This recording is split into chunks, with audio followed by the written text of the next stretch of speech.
Hello, everyone. This is your host, Deepthi Diwan, and I welcome you to the Economic Times Roundtable. Reimagining digital banking, the need of the hour for BFSI customers. Powered by IXC Technology Solutions Private Limited and Resultix, and preferred cloud partner, Amazon Internet Services. Welcome to this one of a kind webinar where industry leaders and experts deep dive into the most crucial topic of the season for the BFSI industry, reimagining digital banking. The webinar will touch base on getting started with simplifying digitization, hyper-personalization, and the challenges in store for BFSI customers. In recent years, many financial institutions have devoted significant capital to digital and analytics transformations, aiming to improve customer and user journeys across mobile and web channels. Despite these big investments, most banks still lag well behind consumer tech companies in their efforts to engage customers with superior service and experiences. Across sectors, however, leaders are not just making their journeys easy to access and use, but also personalizing core journeys to match an individual's present context, direction of movement, and aspiration. Organizations are asking themselves how they can deliver an experience similar to startups and consumer brands. Globally, digitalization is bringing many changes in the banking industry, from simplifying administration and internal processes to offering highly customized consumer experiences. Digitalization is addressing consumer requirements better than traditional methods. The shift to digital banking has happened quickly and was likely accelerated by existing trends, such as increasing use of digital channels for diverse transactions, including banking, and broader use of teleconferencing and video calls in place of face-to-face meetings that have intensified during the COVID-19 pandemic. The ongoing transition to digital channels creates an opportunity for banks to serve more customers, expand market share, and increase revenue at lower costs. Crucially, banks that pursue this opportunity also can access the bigger, richer data sets required to fuel advanced analytics and machine learning decision engines. Banks that aim to compete in global and regional markets, increasingly influenced by digital ecosystems, will need to focus on the following aspects: digitization of core technology and data infrastructure, and hyper-personalized customer engagement. Customers expect a customized, unique experience which caters to their needs and desires.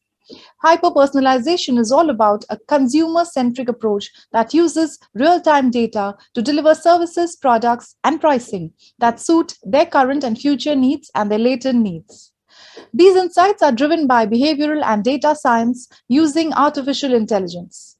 This in turn will build their brand, boost revenues, improve the financial inclusion of the target base, and most importantly, extend the lifespan of their relationship with customers. So some of our key discussion points today: digital banking, what does it entail for BFSI organizations? AI-based hyper-personalization in fintech, challenges and trends.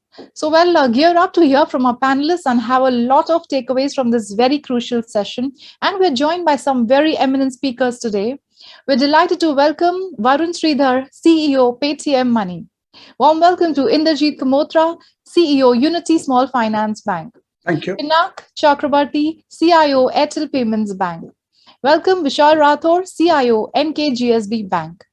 Anupama Mishra, IT Lead, CNHI Capital India. Warm welcome to Ravi Pichan, CTO, HDFC Life. Sriran Srinivasan, Head of Digital Banking, Ujjivan Small Finance Bank. A warm welcome to Subramaniam Gopalratnam, Money, CEO and CTO, Resultix. Welcome to Sagar Kirpekar, Senior VP, Sales and Strategy, IXC Technology Solutions. And to chair this session, we welcome our Sim Parashar, Partner, FS Advisory, PwC India. So once again, a warm welcome to all speakers. I now request Mr. Parashar to kindly take over. Thank you, Deepthi, for setting the context so well. And let me extend a warm welcome to my fellow esteemed panelists who will share their thoughts and knowledge in the next hour. Now, just to give you a couple of examples, now Deepti has talked about a lot of things, but I will give you a couple of examples, few success stories, few not so successful stories on the digital banking side of it. So in mature markets, whether it is South Asia, Singapore, Hong Kong, a lot of digital banking licenses have been issued to existing traditional banks as well as non-traditional players coming in. In US market, a couple of traditional banks try to set up their own digital banks, which did not work as was expected. There were certain challenges. Another example is Goldman Sachs, which has set up a different brand as a retail bank and purely digital in two countries in US and UK, Marcus by Goldman Sachs, and that has done pretty well.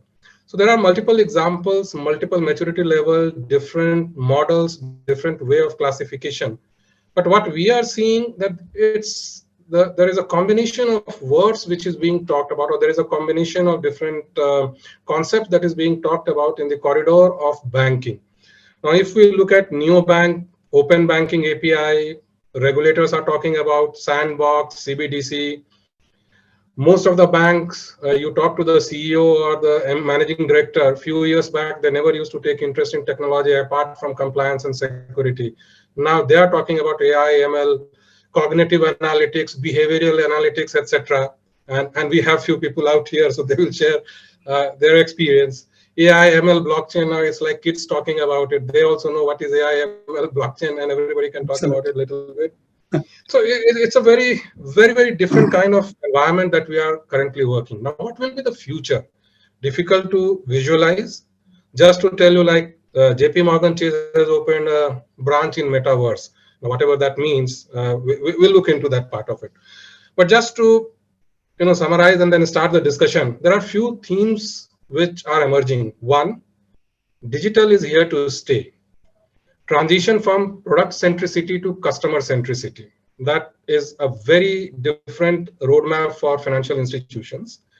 Emergence of ecosystem or partnership model. More and more of this will come, people will come together. Convergence of financial services. Now, currently we have bank, we have lending organization, we have investment management, wealth, etc., especially on the retail side of it. Next is platformification. Now, this is one word which is coming up. Can there be a platform on which everybody can come and provide services to the customer? And most important, competition can be from anywhere and anyone. So financial institutions just cannot sit tight and wait for things to happen. They have to move. And to support all these new things, new initiatives, changing environment, different competition, it requires a resilient, scalable, secure, 24/7 available infrastructure, which provides a great experience to the customer. So that's the concept. Without doing much delay, let me start with you, Varun. Digital banking, will it remain as it is in its current avatar, or are we seeing a convergence to a financial platform? All financial services needs of a customer can be serviced from a platform, and the model will be completely different than what we are seeing. Maybe interoperability of customer relationships. What's your view on this? Thank you, Asim, and thank you for inviting me. And good evening, everyone on the panel. I think we're at the verge of what I think we should stop talking, by the way, about digital, because I personally feel it's out of fashion now.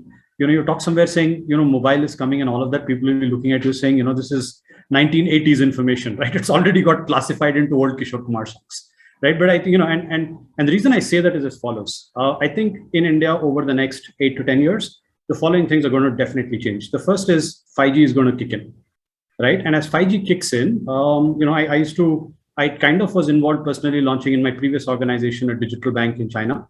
And this is that, what we saw in the last 3-4 years as 5G kicked in and different experiments completely changes the consumer experience and what you can do. All of a sudden, you're reimagining how you communicate, how you talk, how you transact, right? And so that's one big change. The second big change I think that's happening is the mobile computing part. Today, a mobile phone is maybe not as powerful as a big laptop, right? But mobile phones, I have seen people are already in R&D trying to make a mobile phone for $500, which is as powerful as 2 supercomputers. Now imagine you have that computing power, you have the data speeds, all you need is a consumer which is friendly, which I think in India we have more than enough, right? So Indians by default are available for change and happy to change, right? As a consumer society, we're not like continental Europe. So I think when all those three factors come together, what you're heading into over the next 5, 7, 8, 10 years is a complete change of what you see today.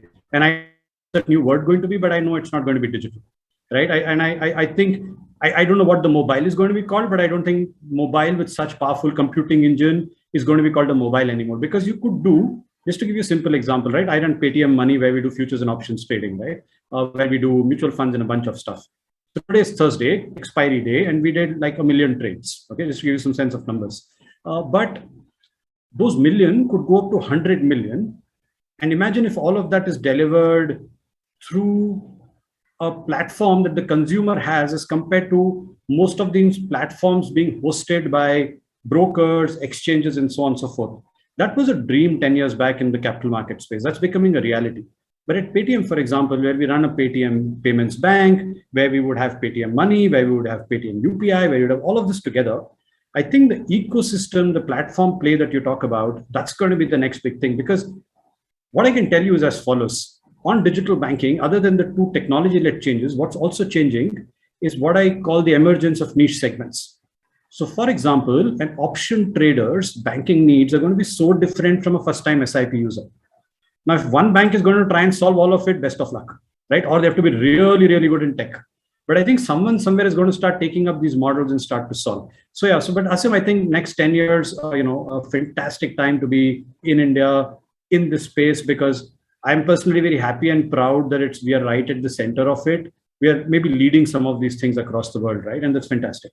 It's a great time to be in that hot seat, if I may. No, thanks, Varun. So, quite an interesting insights, and two things which you said: 5G, which will increase the compute, and multiple use cases will evolve. But let me take it to Inderjit. Inderjit, you have been part of the small finance bank journey, and you are in the mix of all these transition that is happening, technology coming in. But at the end, it is customers. They also want to come to branch, and people talk about smart branch. But there is also what Varun was talking, that the transactions will increase, because as you provide power in the hand of customer, he is going to interact more, he is going to transact more, he is going to do multiple things on that. So how do you see your bank or a bank evolving in this whole transition? Thank you, Asim. Hi, fellow speakers.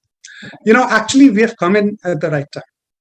Like India has often leapfrogged into higher technology, Unity Bank has come at a time when digital banking is a reality. We come in, there's a set of us who are traditional bankers from all the institutions, and we have a partner who is very tech-enabled, very tech-savvy, Bharat Pay. Between the two of us, we will actually get a digital bank up and running. That is what our stated objective is. See, Asim, it's an interplay of bank with technology, actually. And at the end of it is the customer experience. So you got that absolutely spot on. The more we walk this path, we'll start talking about what we call a smart branch. What is a smart branch? It's simply an interplay between technology-led processes. The second part is adoption of a new format of branch banking. And the third is analysis on data, deep data, and interplay of information. So with that, we actually want to create what we call branch and a digital banking interface. Now, let me try and explain without debunking the existing bank systems. Banking hasn't changed much since the time of the Medicis in Florence. All of you who have been on the bank of Arno River, the Medicis, 1400s, I think they invented banking. We haven't changed much. But a branch does have inherent advantages. The first thing it does is it builds a brand presence. The brand is visible for everyone to see. There's some amount of cash required in the economy, it dispenses that cash. Those nice pillars of banks built the trust. There's a study by McKinsey which says that every branch saves a couple of $100,000 worth of marketing spent just for visibility. But that is the good side of the branch banking. There are several limitations. The first limitation is the cost. Many banks have more than 50% OPEX through branches. There's also a question of physical customer experience. All branches are not really tip-top shape. There's a long wait time, when the peak hours are there. So essentially, how do we kind of sort this out? In the same McKinsey study I'm going to quote, they figured that 56% of the people would like to do digital banking enabled end phones or web-enabled tools, but just 13% till date have done that. Here comes the concept of what we should do with a digital and a smart branch. We have to remix things. First, that particular branch, and there'll be several formats. There'll be customer experience branches, mid-size branches, bazaar branches, large format, high street branches. So we'll have various formats in them, but all of them will have the same process and the same backbone. In these smart branches, basically cash should be fully automated. The teller concept has to go. All the non-cash transactions should be digitally originated and settled. All channels, omni-channels as we call them, have to have the same support. The branch format will be different. When you walk in, it'll be more like a Apple experience store. It will not be, those jalis and clutters of people behind teller counters. It should be more open. There will be kiosks, there will be service stations, there will be ATM come lending machines which will dispense. So the ecosystem has to change. The branch people, if any or few, will have a different role. They will no longer be tellers or customer service. They will mostly be sales and investment advisory kind of people. Then comes the interplay between technology. We have to focus on the digital reach of the branch, not just the distribution of the hinterland in the branch itself. Tier 2, Tier 3, Tier 4. Digital doesn't believe in all this. Tier 4, when we come to 4G or 5G, it's indifferent whether you're sitting in the heart of South Mumbai or South Delhi, or you're sitting in Kohima of Nagaland. With innovative cloud-enabled storage and real-time, no redundancy kind of platforms, we will actually make solid customer service experiences. Then several banks in the world have actually started experiencing this. We have Shea Banca, I think, Italy, which started all digital 4 years back. After setting up a strong franchise, they realized they actually need some on-the-ground presence. From a digital bank, they have now put 50 terabanks to help customers with needs that they could not fulfill. So that ties into the fact that all digital may not be the optimum way. Some amount of Terra and a lot of digital may be the answer, but the experimentation is still going on. BBVA, ING have used a lot of robotics. We have Pepper in India, State Bank of India and Citibank have both. We bank in China, which has had a lot of publicity. Maybank in Malaysia, Kakao in Korea have all been great examples of how a digital bank should be set up. We at Unity, we really spend a lot of time trying to figure out how do we marry high-end technology with really customer experience to banks.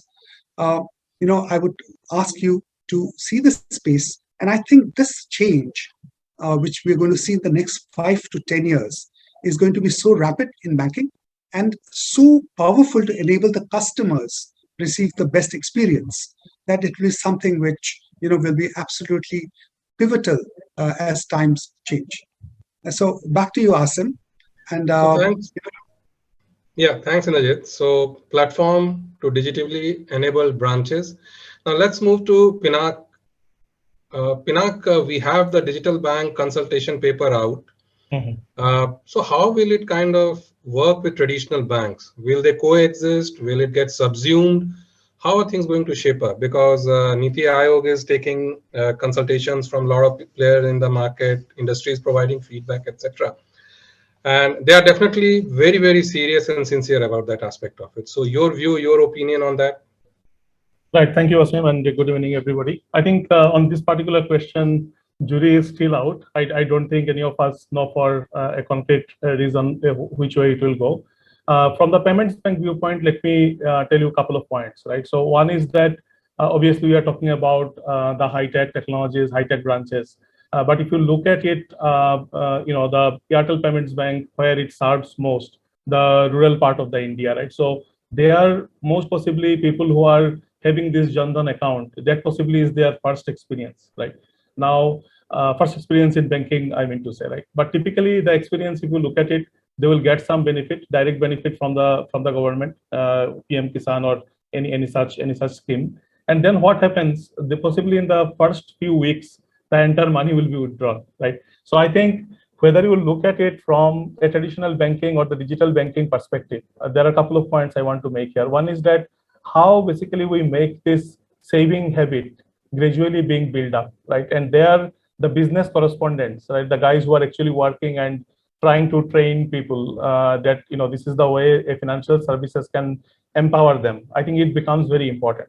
And that first experience, if you think about it, right, it is actually an assisted experience, meaning somebody coming to a business correspondent and getting help, possibly to do a first money transfer or to withdraw some money, maybe through a micro ATM, right?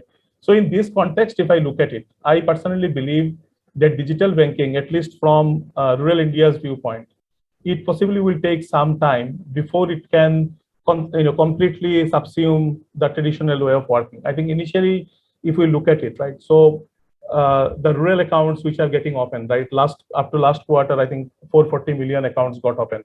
And by the way, the interesting data point is that 55% of those are basically held by the women account holder, right?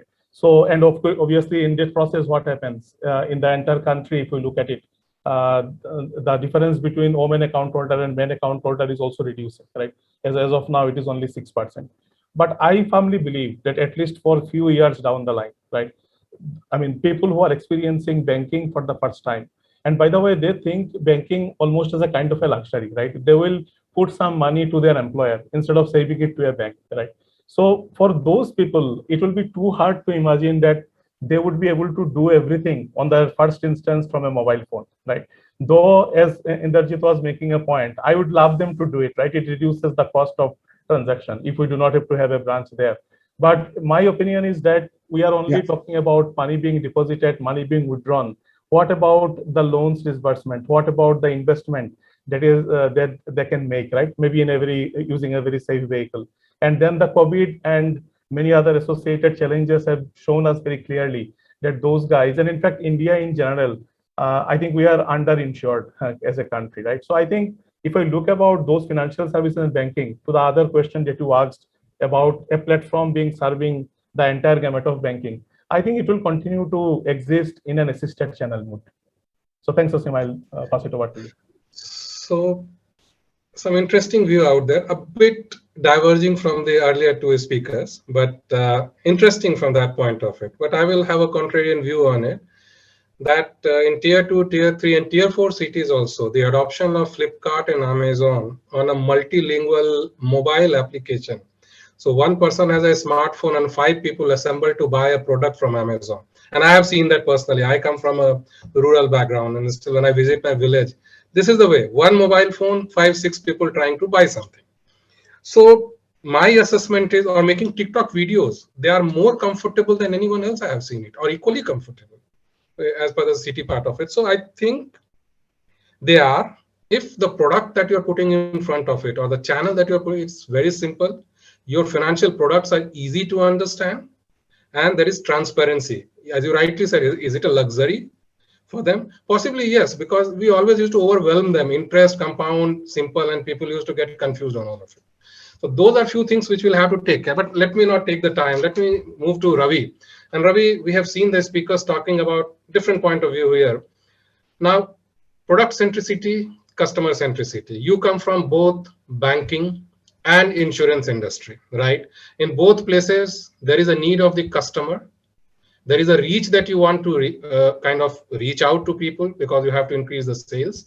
And we are underbanked, underinsured, underinvested from all aspects of it. So your experience, product centricity, customer centricity, is the transition smooth or something you believe is challenging? What's your view on it?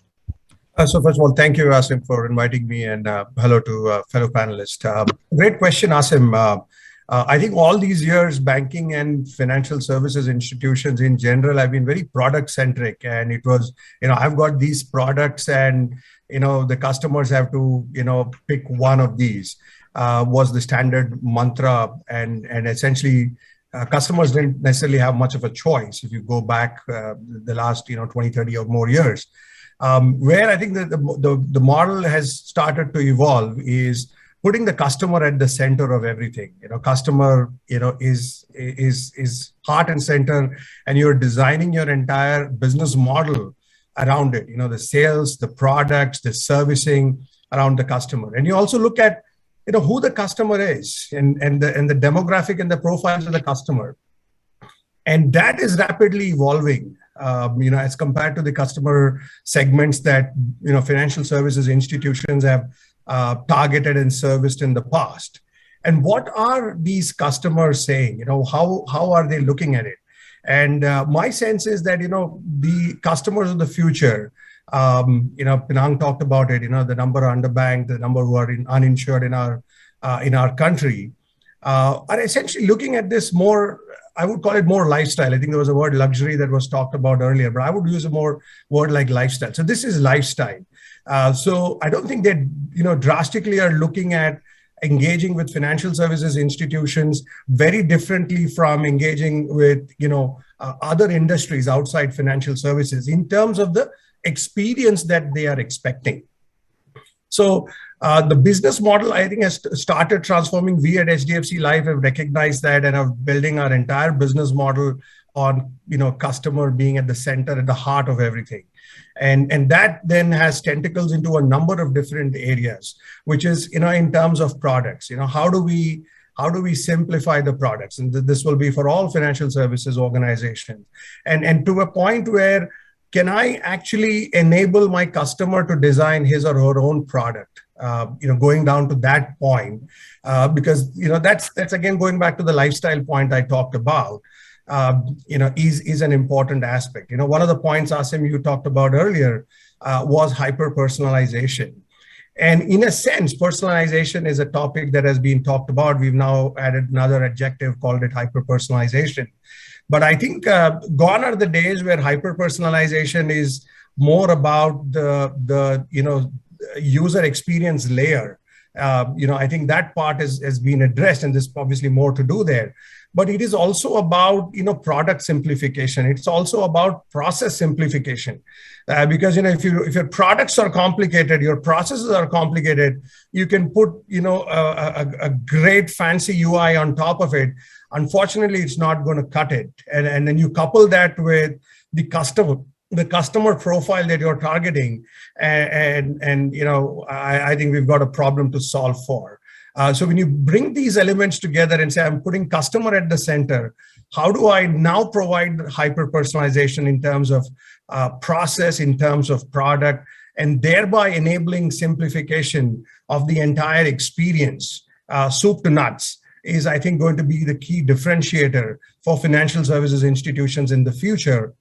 And creating that platform, and essentially, I would call it more of an ecosystem where the concept of super apps have started evolving. A number of Indian organizations in financial services institutions have already put it out there into play, where, again, going back to my lifestyle point, you are able to integrate financial services products with other lifestyle products and provide that seamless experience to the customer through simplification. So that's how I look at it in terms of how the future would evolve, keeping the customer at the center of it, providing hyper-personalization through simplification across the entire value chain, and understanding your customer better. We talked about AI and ML and a lot of data that is out there. So how do I understand the customer, and how do I anticipate what the customer needs, and actually, have a model when a customer engages, we actually know a lot more about the ask and the patterns, and provide the products, suggest the products, allow them to customize the products, but in a simple way, 30 seconds, and they're able to buy the product, no different than what their experience at an Amazon or a non-financial services platform would look like. And how do we all integrate and bring this ecosystem to life is going to probably be the key, and be a differentiator in the years to come. So that's how I see it, Asim. So thanks, Ravi. So a couple of things: enabling customer to design the products, concept of super app, and customer at the center.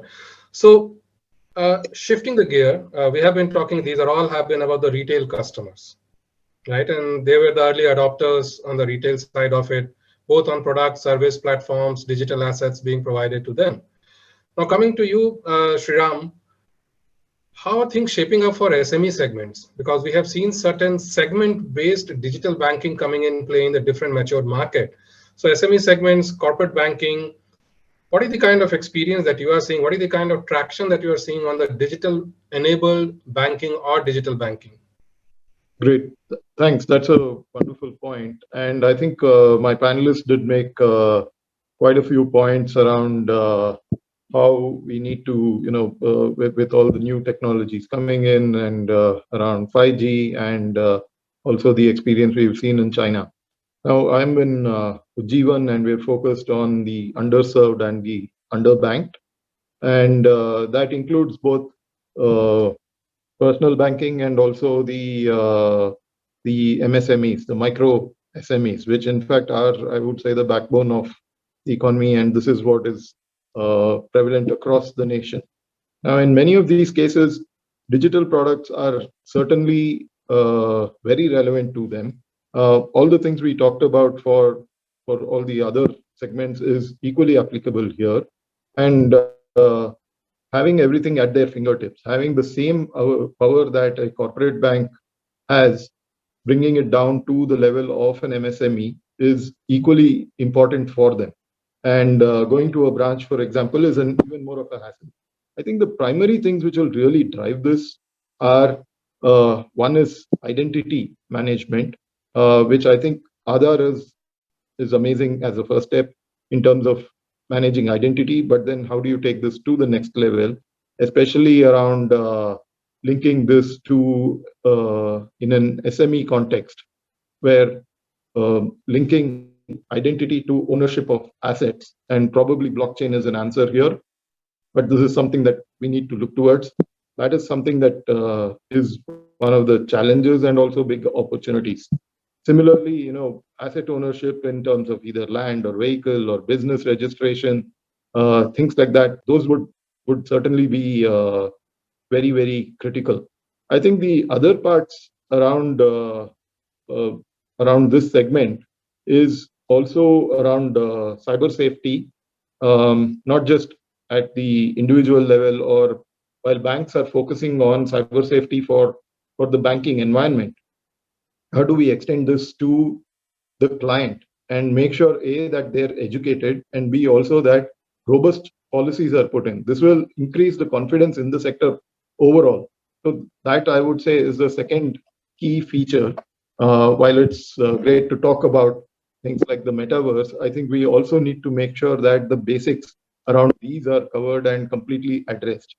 And thirdly is the whole concept of open banking becomes even more relevant here in this sector, primarily because we'll need to build the bridges through open APIs, through partnerships with the relevant fintechs or agri-techs, or with wholesale commodity purchase, and probably other use cases, which then through the open banking APIs that we have will provide even better benefit to the MSME segment. There's a large spectrum of possibilities here, but let me stop at this moment and hand it over back to you, Asim. I hope that addressed it. No, thanks, Sriram. So possibilities are there, but there's still a long way to go. So now Right. let me move to money. Now, money, you have been providing services, solutions to quite a number of financial institutions, combining cloud analytics, AI, ML, and multiple technologies. What has been your experience on working with these financial institutions, and how do you see the digital banking space emerging out of it?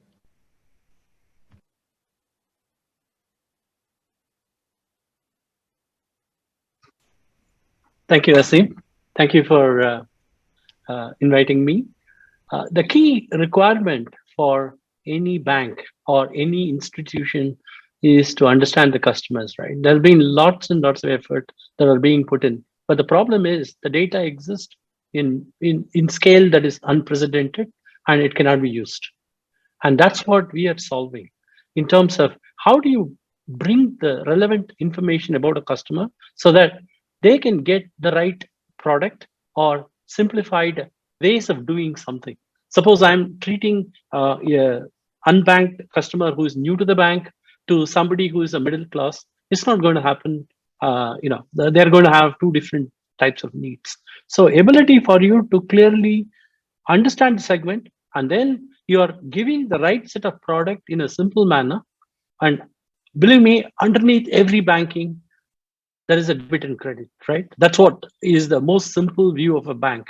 And then they take money and invest it and then give you some returns. And then they give you the safety net. So how do I actually get it to work, right? As a MSME, I may be a vegetable seller. I may want to get a day loan, right? I don't have to go to a branch and apply for this and that. Instead, today, thanks to the Paytms of the world, the Airtel, payment banks, etc., I can actually see the product outside of the bank and then provide this as a service. I've seen this happening in economies like Malaysia, Vietnam, where it's very similar to India, right? There is a lot of rural-based, immigrant-based culture where they're taking the money, the moment it is deposited, it is gone. It is gone for something. But understanding where they're spending and then giving them an ability to clearly invest in a simple, structured manner. Like if you take Grab as a super app, they've now started asking you invest $1 a day. You get certain benefits out of that, right? It's so easy to look at. They're actually adding insurance as part of every trip you make. And that's like a few cents. So you don't really see that. So again, going digital makes this possible for you to connect a larger set of audience. And based on your understanding of which persona they are, you're able to give the right advice, right? I've seen in India, one of the big banks I work with, in the FD, people just break and then there is no intervention. Actually speaking, if I'm seeing it's coming to a maturity stage, just 1 more month or 2 more months, if I know that, I can actually offer, he's already got a limit, so I can give them a personal loan for that bridge. That actually helps that person to take a decision faster.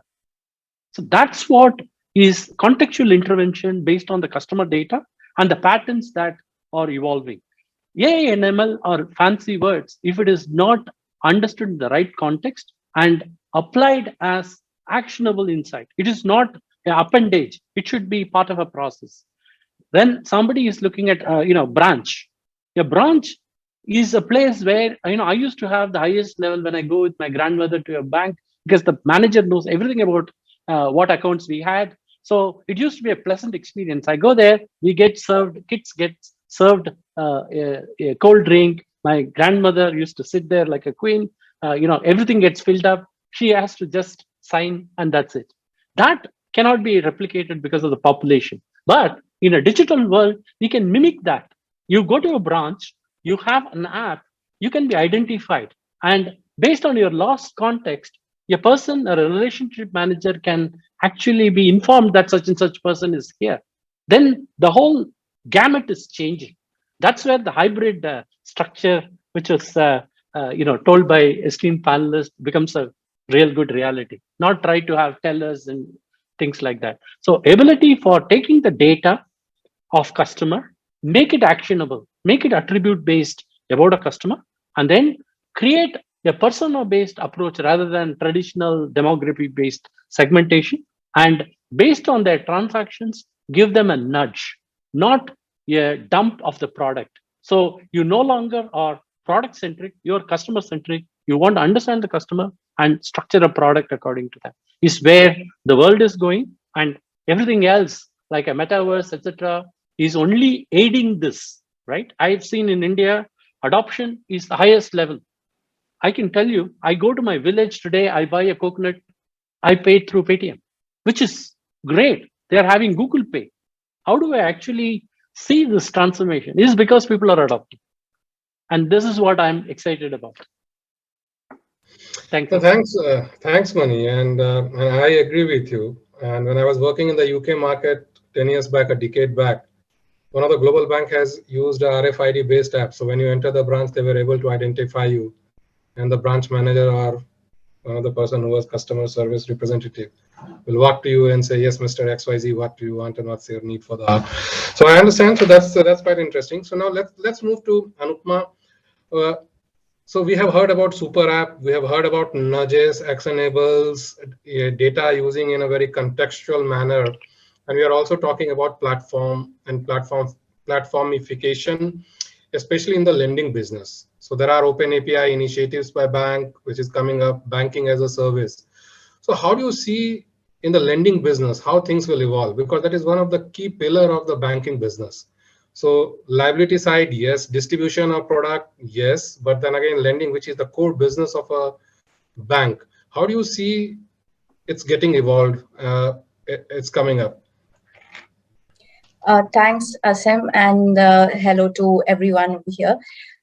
So what I see, Asim, is that, even the lending business everywhere, it is going to be platformification is going to be a very big trend that is going to come in. We operate in rural India, so we disburse loans for agriculture and construction equipments. But what we can see is that as people become more financially included, they have access to mobile money and they have bank accounts. However, this doesn't necessarily translate to usage. So access does not equal usage, and usage does not equal financial security. Financial services will continue to operate in their niche areas. However, interoperability is going to be a big KPI for their success. NBFCs, financial services, banking organizations will need to own customer relationships and become a super app, a super organization in their own self. So from not just loan disbursement, lending, insurance, trade finance, payments, much more will need to be added. Scalability is of utmost importance. Scale breeds interest. And once scale is created, that becomes the incentive for other players to align to a common approach. So overall, I see that financial inclusion will be achieved via interoperability. And that can be achieved only with a huge or high level of political will, stakeholder relationships. There has to be motivation and ability for every player within the ecosystem to feel empowered. You won't believe this, but for us, even for us who a player who operates for rural India, the demand for digitization is coming from the customers. They are asking about, which are the other payment apps that we can use, and can we use Google Pay? Can we use Phone Pay? Do you offer insurance? A lot of other items. What about trade finance? So that is something that is a very big challenge that organizations who have always had legacy systems, data across legacy systems, how do we bring it together? What do we do for hyper-personalization? What does hyper-personalization even mean in the context of where we are operating? So all those definitions will need to come through, and only then we can move forward with the customers. I hope that answers. Anupma, thanks. And one thing which is very striking, that the demand is coming from the customers of your rural segment, and which is very, very encouraging for all of us who are here and also in the audience. That assumptions which people used to take, that it's only in the metros, tier 1, tier 2, that is going away. And that's what is important. So there can be multiple use cases. It's all for us to innovate and take it to them. So extending further, coming to you, Vishal, and you represent a cooperative bank having a very dedicated customer segment, right? So it's a customer segment where it's a relationship which has been there for generations. And it's very different from a traditional bank kind of thing. And we are talking about hyper-personalization out here. It has been discussed a lot. So is it really delivering that? How you're handling your customer base, and what is the kind of product, services, leveraging data, making it contextual is happening in your area of operations? Thanks, Asim. I hope I'm audible. And it is really nice to be here with this panel. I think very knowledgeable panel, and everybody has brought out a lot of important points. And just to build on to what Anupama has said, we are also seeing kind of going through a similar kind of experience right now. So our bank is a cooperative bank. It's a 104-year-old bank. And it's a relationship bank, mostly community-based bank. That was the basis of building a cooperative bank. As you all know, there are various types of banks. So one feature that sets apart from the other one is the demand for the customer and the relationship that we have with the customer. Because our customer base is not very high, it's a smaller customer base that way comparatively. So we are open to hearing them. I mean, I get customers walking by, calling me directly for certain apps and features that they want in our mobile application. So it is that kind of relationship that we have with our customers. Now, one thing is, so I work with Bank of America kind of banks. I work with CCOM, which is a state NBFC, state government NBFC, and now the cooperative bank. What I've seen, Sim, is a difference in the customer base that we are catering to.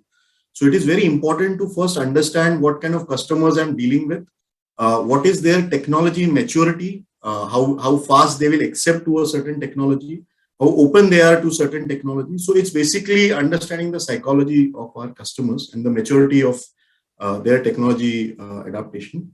So after understanding this, then we decide upon what all services and products, everything we have to cater. So so for certain example that when I joined this bank, cooperative bank, being a cooperative bank, we are more cost conscious bank. And before investing any single rupee, we have to go through a hell lot of approval levels and a lot of battle in between basically.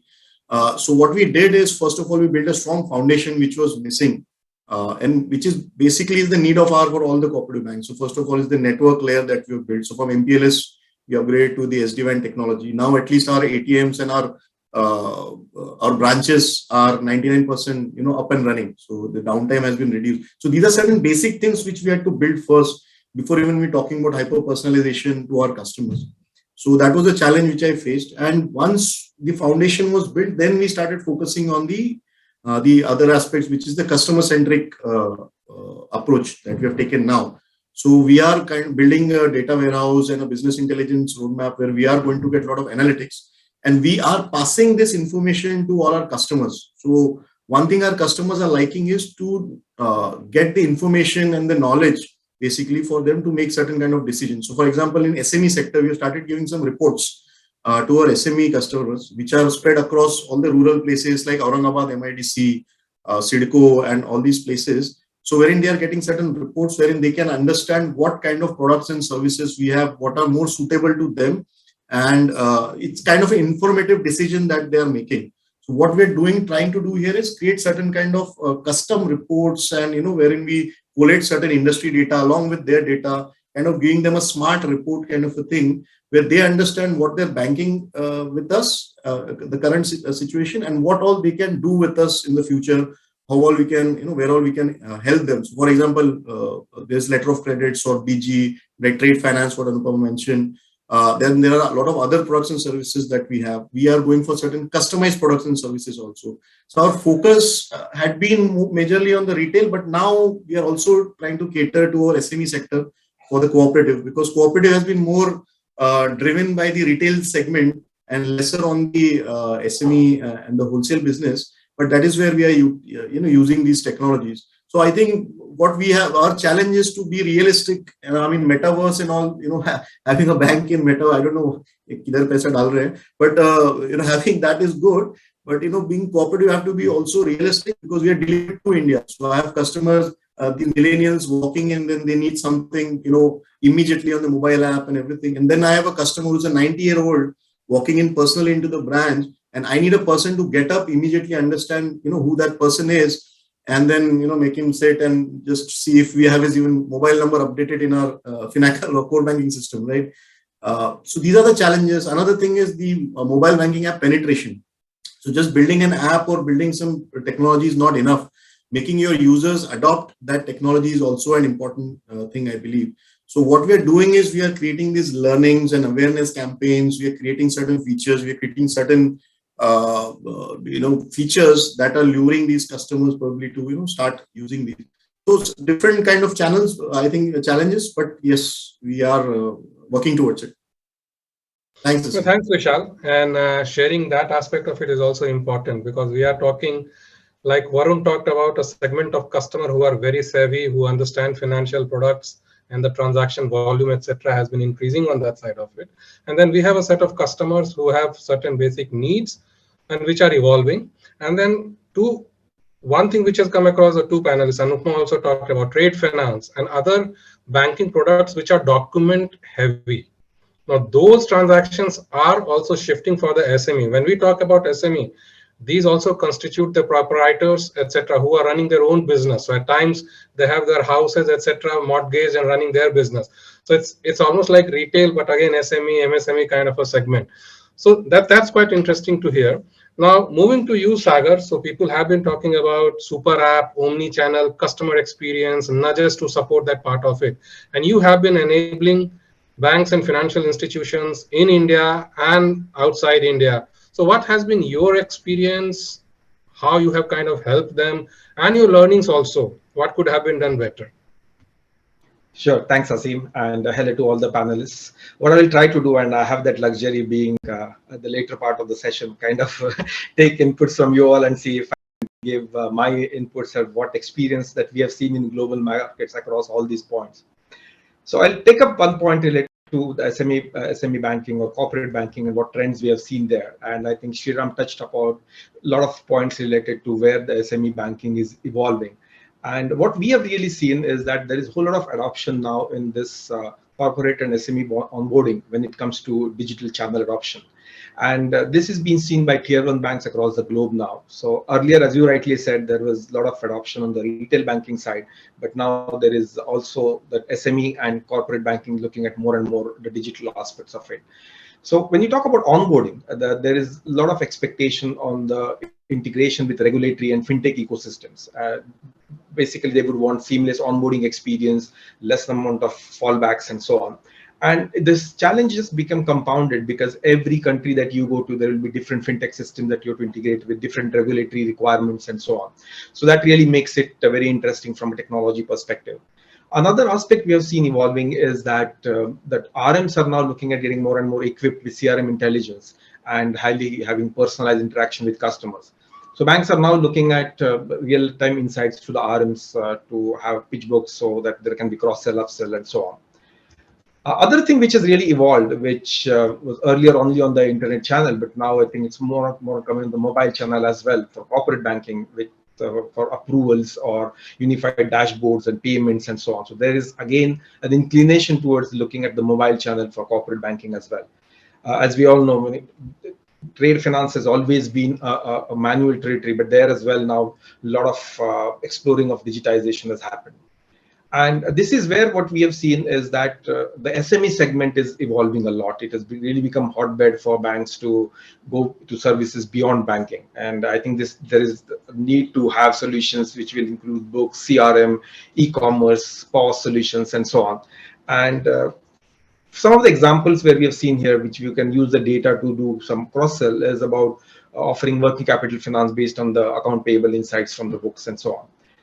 And here again, we have seen the trend that the non-banking players like Stripe, where they're fast capturing this SME and corporate banking segment just because of agility and innovations. So this is where we have seen the shift coming in from this SME and corporate banking segment. Second, touching upon what we talked about, the rural segment. So there as well, we have seen innovations, even in India market, which we have come through, is speech to text. But there was earlier discussion as well, and I agree with what Anupama and Vishal said about how the rural segment is picking up in terms of digital adoption. And one of the data point that I can give here is about India Post Payment Bank. And we know the kind of segment that this bank caters to. You all will be amazed with the data here that there are 130,000 concurrent users on India Post Payment Banking mobile banking platform. So that itself is a huge number, and that these are really mind-boggling numbers we would have never thought of coming from the segment that it caters to. So these are certain aspects that we have seen when it comes to SME banking, when it comes to retail banking, and taking up the further point that Indrajit brought up about bringing in automation in branches and how that can be really digitized. What we have seen more and more about is automation and digitization of branches. And this actually goes across reducing the paperwork, getting into the time motion analysis and seeing how the time can be reduced for the individual customer who is walking into a branch, using of the ICR, OCR capabilities, reducing the forms that can be filled up and bringing in whole lot of automation in terms of workflows and so on. So that is another interesting trend we are seeing. And the last point that I will bring up is about the digital ecosystem.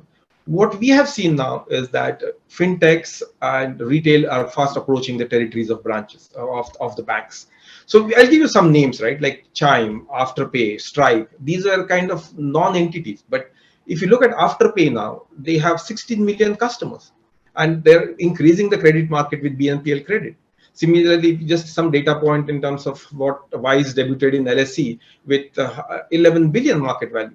So all these are really mind-boggling numbers of non-banks who are getting into this space and increasing their share of what they're extracting from the clients. In terms of banking, what we have seen is that banks are looking at two models of being part of the digital ecosystem. Obviously, it is empowered by cloud adoption. One is being the contributor in the ecosystem, which is basically led by growth of API banking. And we've seen there, like Paytm and Zomato launching credit cards, or Shopify getting into banking services for merchants.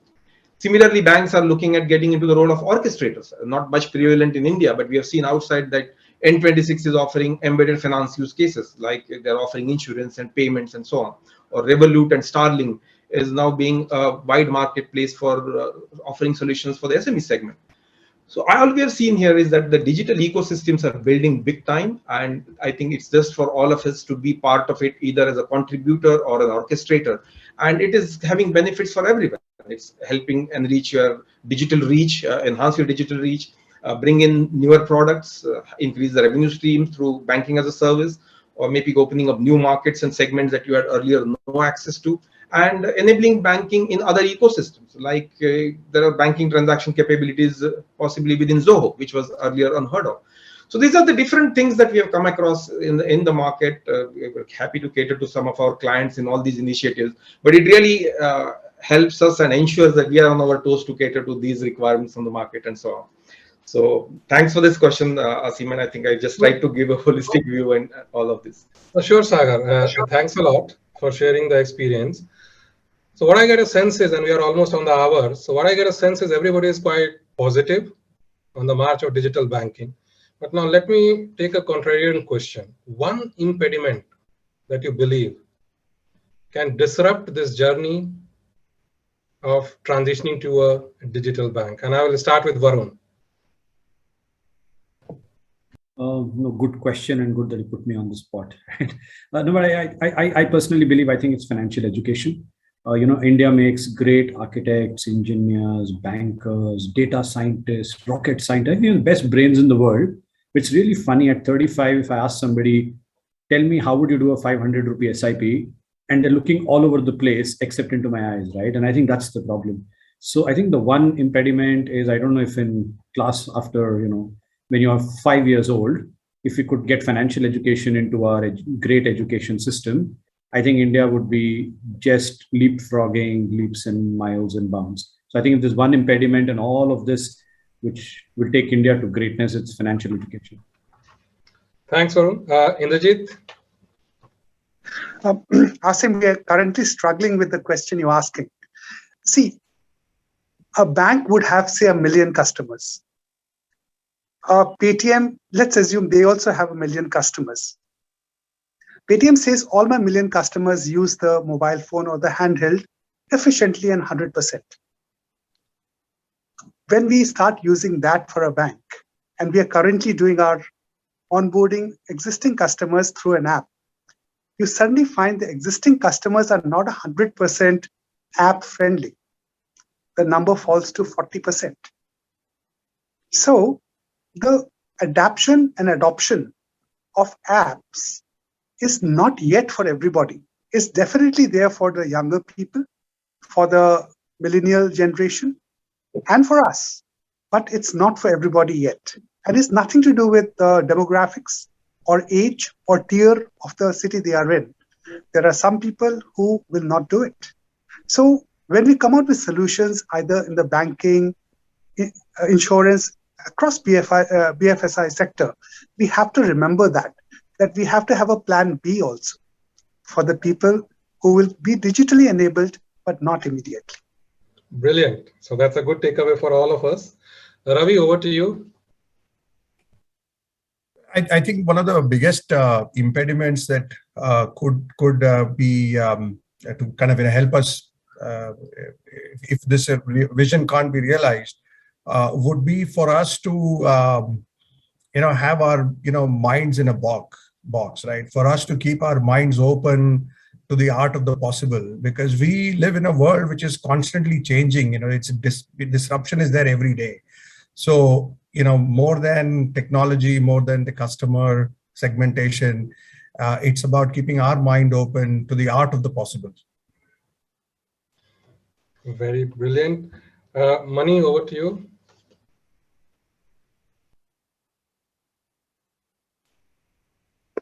Mani, I think you're muted. You're on mute, Mani.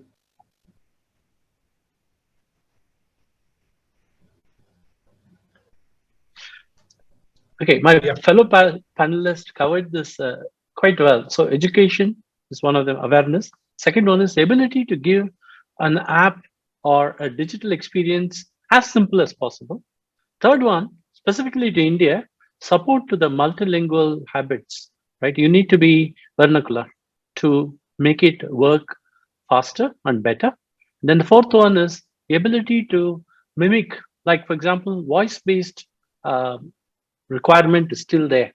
So you need to have an ability to automate that. Last but not the least is about making an app giving you a benefit. It is not an appendage. It is not you want to reduce your cost. Actually, in developed economies, I actually use my app as a surrogate of my identity. So I don't have any more tokens hanging around with me. It is all digital.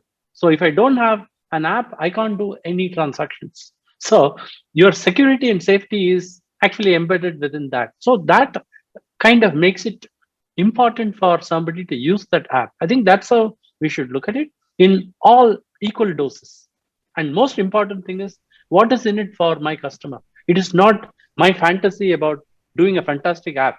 It is about customers' ability to use it and take advantage of that. So that's why the customer-centric view in this world will be very important, and that will drive adoption. Thanks, Mani. Vishal? Yeah, so I think everybody has covered majority of the things, but what I'll do is I'll voice the cooperative sector here. So the cost for sure is one of the biggest impediment. There are close to 33 PSU and private banks, but there are 1,551 cooperative banks in India and close to 93,500 RRBs, regional rural banks, and the other bank.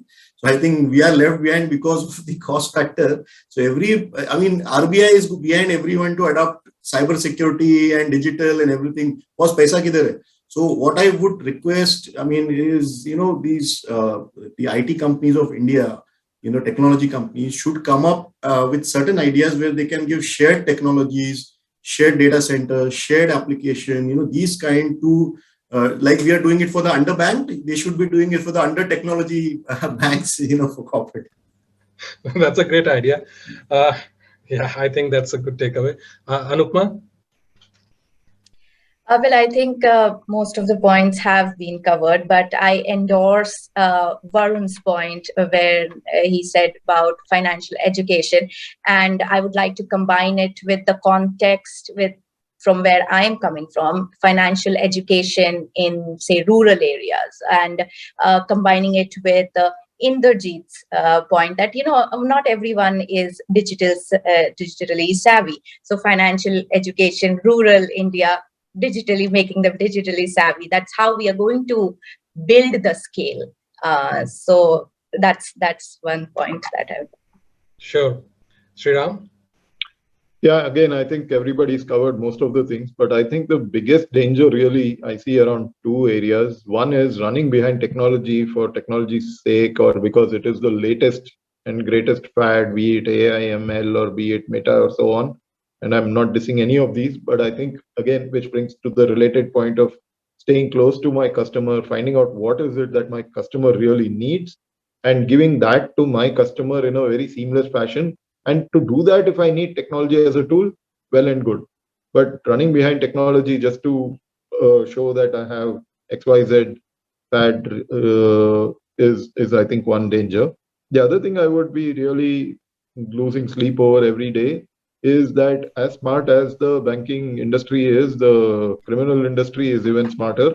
So we need to be very, very, very vigilant all the time and continuously improve our safeguards while maintaining customer experience for our clients. So those two things, I think, are the keys. Thanks, Sriram. I was waiting. Somebody will definitely talk about the technology being a fad. So that's good. Sagar? Yeah, this time I lost the advantage. So I have to now take up the last one and see what more queries or what more challenges I can bring in. But a couple of points I can talk about, Asim, is one is the regulator definitely has a lot of role to play. And I'm not only saying India, but across, especially when it comes in the area of data privacy or cloud adoption. So that one certainly is an area of improvement. Second important point, and that has really evolved of late, is that there is definitely a need for this collaboration between the fintechs and banks. I think it's no longer a play wherein either the bank or the fintech can take up complete control and so on. So there's a whole lot of collaboration required now between fintechs and banks so that they can both have their share of the pie and kind of still have a lot of insights with the market. Thank you, Sagar. So let me take this opportunity once again to thank all my esteemed panelists. It was very insightful. Thanks for sharing your experience, your thoughts, and being positive for the progress of digital banking. Just to summarize, customer at the center, enabled by technology, secure in the environment, and bringing solutions for the customer, not for the banking industry. Over to you, Deepti. Well, thank you so much, Asim, for enabling that conversation wonderfully. And thank you, speakers, for your valuable inputs and insights. Ladies and gentlemen, thank you for joining this power-packed roundtable session powered by IXC Technology Solutions Private Limited and Resultix, and preferred cloud partner Amazon Internet Services. We look forward to seeing you all for our future sessions. This is your host, Deepti Diwan, signing off. Have a great evening and stay healthy, stay safe. Thank you.